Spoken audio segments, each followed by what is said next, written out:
رسول الله صلی الله علیه وسلم فرمایي هغه انسان چې په دنیا کې د سرو او د سپینو زرو مالک وي، عام چې د هر مال مالک وي،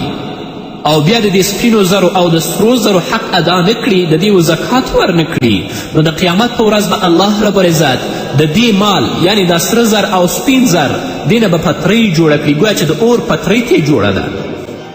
او د جهنم په اور کې به داسې ګرم شي چې دا خپله مال به اور واوړي، بیا به په دې اور سره د دې سړي اړخونه، د دې سړي تندی او د دې اوږې الله رب العزت داغوي، او بار بار به د دې دا مال دغسې ګرمولی شي، او د دې تندی، د دې اوږې او د دې اړخونه به الله پې داغوي تر آخره پورې.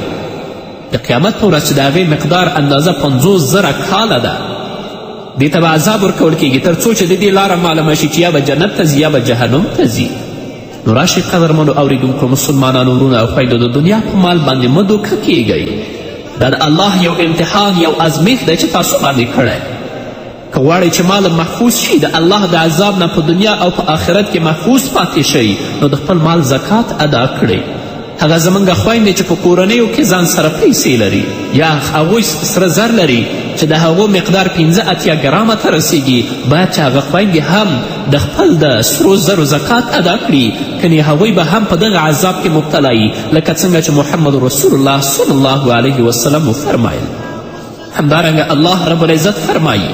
والذین یکنزون الذهب والفضة ولا ينفقونها في سبيل الله فبشرهم بعذاب أليم يوم يحمى عليها في نار جهنم فتكوى بها جباههم وجنوبهم وظهورهم هذا ما كنزتم لأنفسكم فذوقوا ما كنتم تكنزون. الله رب العزت فرمایي هغه کسان چې هغوی سره زر او سپین زر جمع کوي او خزانه ترې جوړوي او د الله په لاره کې هغه نه مصرفوي، د هغو نه زکات نه ورکوي، رسول الله ته وایي چې ته هغوی ته خبر ورکړه ډیر په دردناک عذاب سره. او هغه دردناک عذاب دا دی چې دا سره زر او سپین زر به د جهنم په اور کې الله ګرموي، نو د هغوی به الله رب العزت دې سره د دوی تندی، د دوی ډډې، د دوی اړخونه او د دوی اوږې، او دوی ته به ویل کیږي چې دا هغه خزانې دي چې کومه تاسې په دنیا کې جمع کړې وي، دا ستاسو هغه خزانې دي. الله رب العزت دې په موږ باندې رحم وکړي. الله رب العزت په خپل کلام کې د 3 شیانو اختصاص وکړه. یو د تندي، ځکه چې مخامخ کله دې ته فقیر راشي نو د هغه په کتلو باندې د دې تندی وران شي، تریب شي، نو ځکه الله په دې مال سره د دې تندی داغوي. دویم الله رب العزت د دې ډډې ذکر کړي، ځکه که هغه فقیر د دې په خوا کې ولاړ وي نو د هغه نه ډډه کوي او شا کوي، روانیږي ترې. نو الله رب العزت وایي چې د دوی په مال باندې به الله رب العزت د دوی تندي او همدارنګه د دوی ملاګانې او د دوی ډډې الله رب العزت دغوي چې فقیر ویني او شا کې ترې ولاړ شي. دویمه سزا رسول الله صلی الله علیه وسلم فرمایي.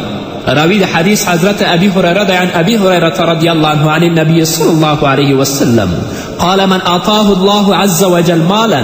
فلم يؤد زكاته مثل له ماله يوم القيامة شجاعا أقرع له ذبيبتان يأخذ بلهزمتيه يوم القيامة فيقول أنا مالك أنا كنزك ثم تلا هذه الآية ولا يحسبن الذين يبخلون بما آتاهم الله من فضله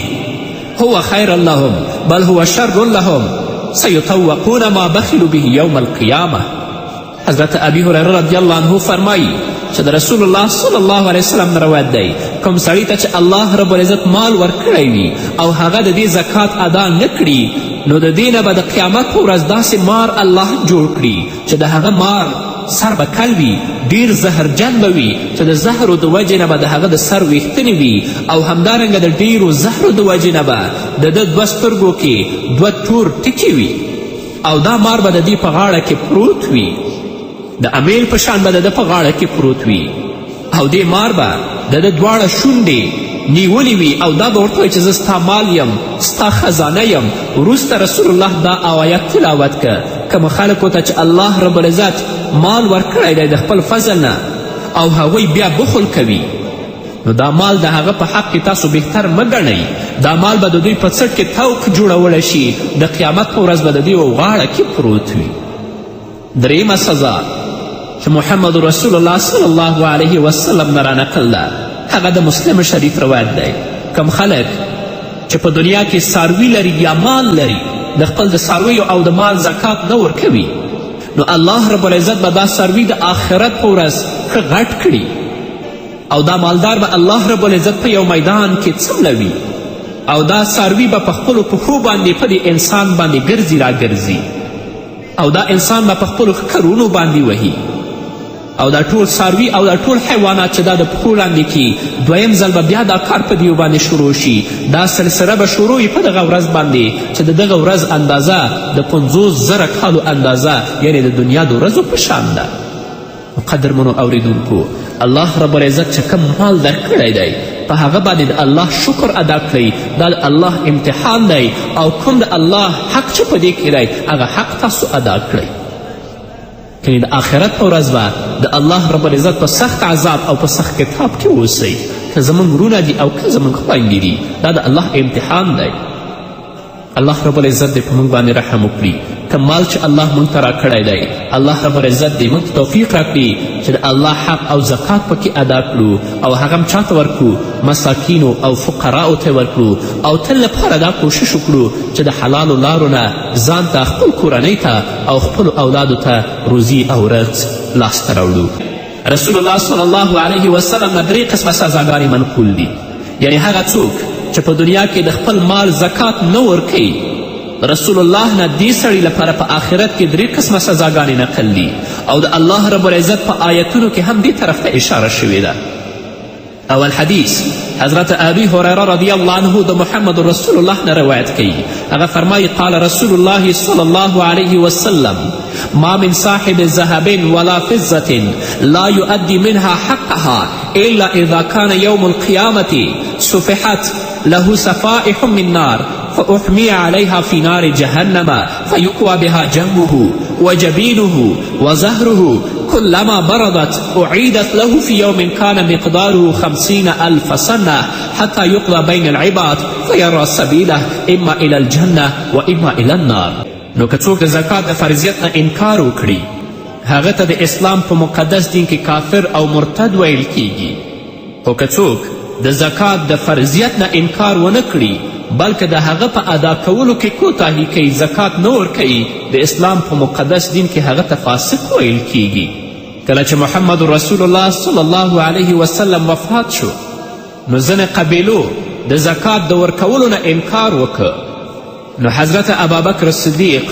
رضی الله تعالی عنه د هغوی په مقابل کې د جهاد اعلان وکړ. امیر المؤمنین حضرت عمر فاروق رضی الله تعالی عنه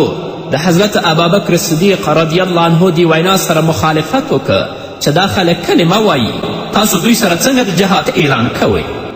حضرت ابابکر صدیق رضی الله عنه عمر فاروق ته ویل والله لاقاتلن من فرق بین الصلاة والزکات.